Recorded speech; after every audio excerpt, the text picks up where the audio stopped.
Sekarang kalau kita ingin mengecek di mana tingkatan kita, layakkah kita mendapat ampunan Allah? Antum ini memohon kepada Allah, ampuni dosa saya Allah, ampuni dosa saya Allah. Lalu Allah beri jalan untuk mengampuni dosa antum. Kenapa antum nggak ambil? Jalannya apa? Nih. Bismillahirrahmanirrahim. Ayyul amali ahabbu ilallahi subhanahu wa ta'ala. Seorang sahabat bertanya kepada Nabi SAW, ayyul amali ahabbu ilallahi subhanahu wa ta'ala. Amal apa yang paling dicintai oleh Allah subhanahu wa ta'ala? Ini luar biasa dahsyat ya. Saya tuliskan dulu ya. Baik. Dan saya ingatkan, apa yang saya tuliskan terkadang tidak tercantum di kitab. Ya, jadi antum kalau ada yang penting cepat antum tuliskan, karena nanti kadang-kadang saya tidak minta dihapus pun bisa dihapus itu, ya. Dan semoga Allah mengampuni dosa orang yang menghapus yang tidak saya mintakan menghapus. Baik, bismillah. Yang ini tidak apa-apa ya. Jazakallah khair. Pemirsa, Mas Asikin ya. Turunkan. 1. Amal apa yang paling dicintai Allah?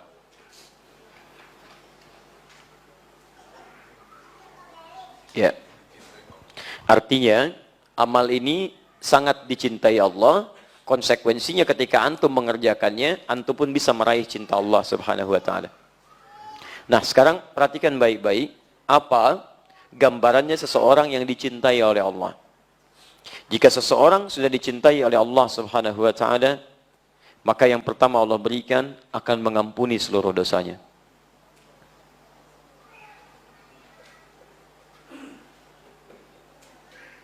Ampunan dosa.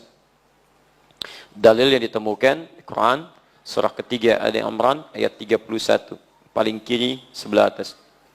Qul in kuntum tuhibbunallaha fattabi'uni yuhibbukumullah. Katakan Muhammad, jika kalian serius mencintai aku, ikuti aku, ikuti sunnah petunjuk Nabi SAW. Poinnya, lihat, yuhibbukumullah, maka Allah akan cintai kalian. Cintai.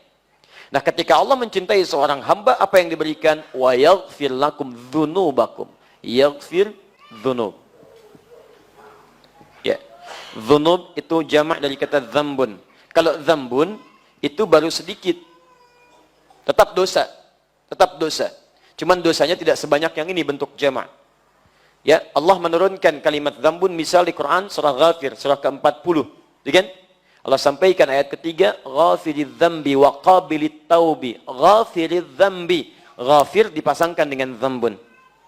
Tapi kalau sudah jamak bentuknya banyak, maka berubah bentuk dzambun jadi dzunubun, bentuk jamak. Ya. Nah, kalau seseorang dicintai oleh Allah Subhanahu wa taala, maka kalimat Al-Qur'annya mengatakan wa yaghfir lakum dzunubakum, bukan dzambakum tapi dzunubakum. Berpeluang semua dosanya. Siapa di antara kita yang tidak punya dosa saat ini? Boleh unjuk tangan? Serius, saya pulang. Ya kan? Sudah, gitu kan? Ya, siapa? Saya masih punya dosa, gitu kan? Dan hebatnya, Nabi Muhammad SAW, seorang Nabi, Rasul, bahkan dijaga dari maksiat, ma'sumun minal maksiat, madmunun bil jannah, dijamin masuk surga. Bahkan sebelum meninggal, sudah turun surah Al-Quran menjamin surganya. Satu-satunya Nabi yang ketika masih hidup, ayat surganya sudah turun. Inna a'tainakal kautsar. Kami sudah jaminkan padamu kenikmatan surga yang sangat indah. Ada sungai khusus untukmu di surga. Jaminan sudah ada. Tapi masih beristighfar dalam hariannya minimal 70-100 kali. Bahkan menjelang tidurnya masih istighfar. Ba'da salatnya masih istighfar. Setelah beliau salat, hadis Muslim hadis 591, astagfirullah, astagfirullah, astagfirullah. Menjelang tidurnya masih istighfar 70-100 kali. Siapa kita dibandingkan Nabi Muhammad SAW? Lihat wajah-wajah kita. Nabi bukan, Rasul bukan. Tidak ada satupun ayat surga turun menjamin kita. Antum tidak istighfar, antum terlampau lelah. Ayo coba berpikir lagi. Nah, jelas ya? Jadi kalau kita sudah dicintai oleh Allah, maka dosa digugurkan. Kalau dosa digugurkan, berarti peluang-peluang berbuat kotor sudah tidak ada. Yang ada yang baik-baik saja. Ada penjagaan Allah di situ. Ini ciri orang yang dosanya diampuni, jadi kotoran-kotoran dari dosa itu sedang nggak ada. Makanya ketika dia bertobat, tobat itu kembali ke jalan yang baik, kembali ke jalan yang benar, ke tobat. Nah, orang yang tobatnya benar, seperti gambaran di Quran surah keempat, ayat 17 sampai dengan 18, paling kiri sebelah bawah. Ya, innamat taubatu 'ala Allahi lilladzina ya'maluna su'a bijahalatin, thumma yatubuna min qarib. Ketika dia bersegera tobat dari dosanya, cirinya apa? Salah satunya selain mengakui dosa, menyesalinya, dan meninggalkannya. Jadi dia nggak kerjakan lagi kalimat ini. Maaf, pernah misalnya berbuat gibah, gosip misalnya. Membicarakan keburukan orang. Kemudian dia tobat. Nah, ciri tobatnya yang diterima adalah ketika dia bisa meninggalkan perbuatan ini. Allah mengampuni dosa ininya, maka hilang dia. Maka lisannya tidak bisa berbicara yang tidak baik lagi. Yang muncul yang baik-baik. Makanya kalau orang diampuni dosanya oleh Allah, masih hidup dia di dunia, orang ini akan dijaga dari perbuatan yang tidak baik. Baik. Katanya baik. Sampai ke ujung kakinya. Gosip, hilang. Selesai. Saya tidak, Ustaz. Alhamdulillah. Alhamdulillah. Tidak seperti akhi yang itu tuh. Ah, sama. Belum diampuni. Baik. Jelas ya? Jadi sahabat ini ketika bertanya, saya penting teruskan karena di sini tidak ada syarah demikian. Maksud saya, kalau antum mengamalkan apa yang dijawab oleh Nabi di sini, tidak sekedar amalan antum melimpah pahala, tapi berpeluang menggugurkan dosa-dosa dalam kehidupan kita. Jelas? Apa saja amalan yang dicintai oleh Allah, yang dengan itu berpeluang dosa kita pun digugurkan oleh Allah Subhanahu wa taala. Baik.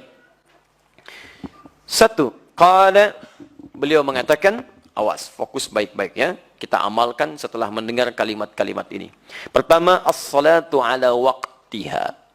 As-salatu ala waqtiha. Salat tepat pada waktunya. Salat tepat pada waktunya. Tolong fokus baik-baik ya. Ini bagian terpenting yang saya sampaikan. Saking pentingnya, baterai aja hampir habis tuh. Ya. Ini boleh muncul lagi. Bismillah. Bismillah. Kedengaran suara saya? Alhamdulillah. Satu, as-salatu ala waqtiha. Baik. Kalau ada waktu, sesuatu kata menunjuk pada waktu, kemudian waktu ini menunjukkan pada penunaiannya tepat pada waktunya, di saat diperintahkan, maka kalimatnya menggunakan ala. Ala itu sesuatu yang dimiliki, tapi menunjuk bukan kepada kepemilikan benda. Ya, semacam waktu dan sebagainya. Tapi kalau menunjuk pada benda, kalimatnya menggunakan lam. Misal, al-qalam li. Ini spidol punya saya. Ya, al-bait li, rumah itu punya saya. Kadang disingkat lamnya dibuang menjadi i, baiti, rumah saya. Qalami, pulpen saya. Kitab, buku saya. Kitabi, baik. Zauj, suami saya. Zauji, gampang. Gampang, teman-teman sekalian, mudah. Ab, bapak saya. Abi, ibu saya. Ummi, gampang ya. Baik, barang nggak dipakai, bekas. Baik, yang nggak dipakai, itu ya, itu ngarang. Misal.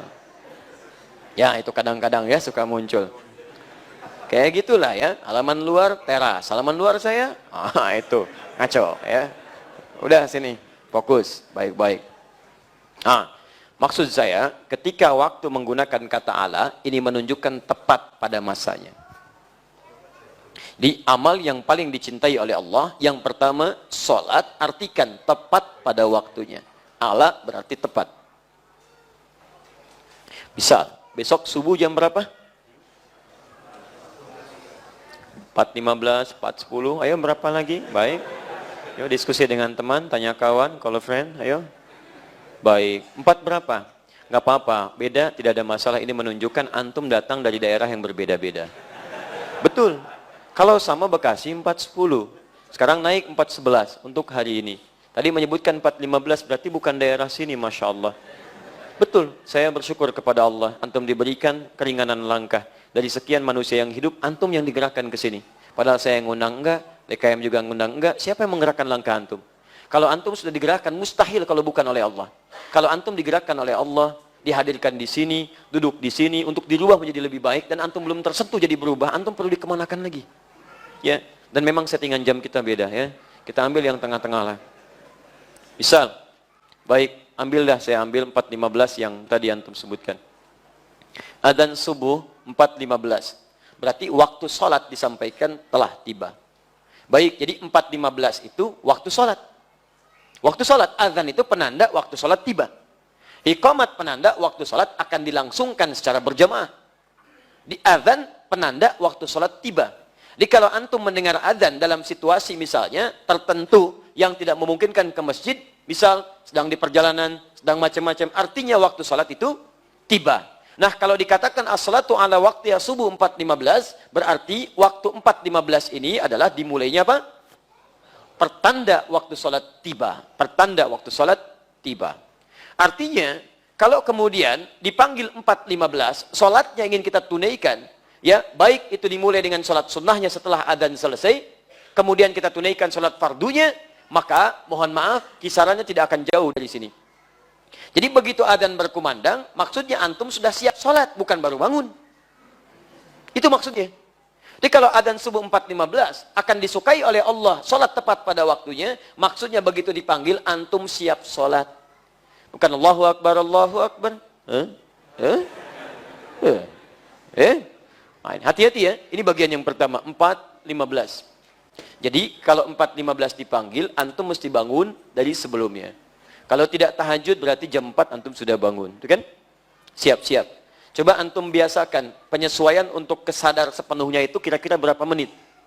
Dicek, itu kan?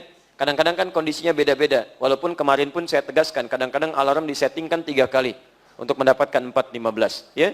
Jam 3 lewat 40, 3 lewat 50, ya, jam 4 lewat 00. Kan begini. Ini untuk mematikan alarm yang kedua, alarm kedua matikan alarm ketiga. Alarm ketiga siap-siaplah ya sebelum adzan. Itu. Sekarang kalau kita ingin mengecek di mana tingkatan kita, layakkah kita mendapat ampunan Allah? Antum ini memohon kepada Allah, ampuni dosa saya Allah. Ampuni dosa saya Allah. Lalu Allah beri jalan untuk mengampuni dosa antum. Kenapa antum nggak ambil? Jalannya apa? Nih, buru waktu sholat. Tunaikan tepat pada waktunya. Di orang-orang yang terbiasa datang tepat pada waktunya, direspon tepat waktu, respon tepat waktu, semakin dia melekat dengan Allah, kedekatannya tergabung, maka disitulah kemudian hubungan kedekatan itu melahirkan perhatian Allah yang lebih kepadanya.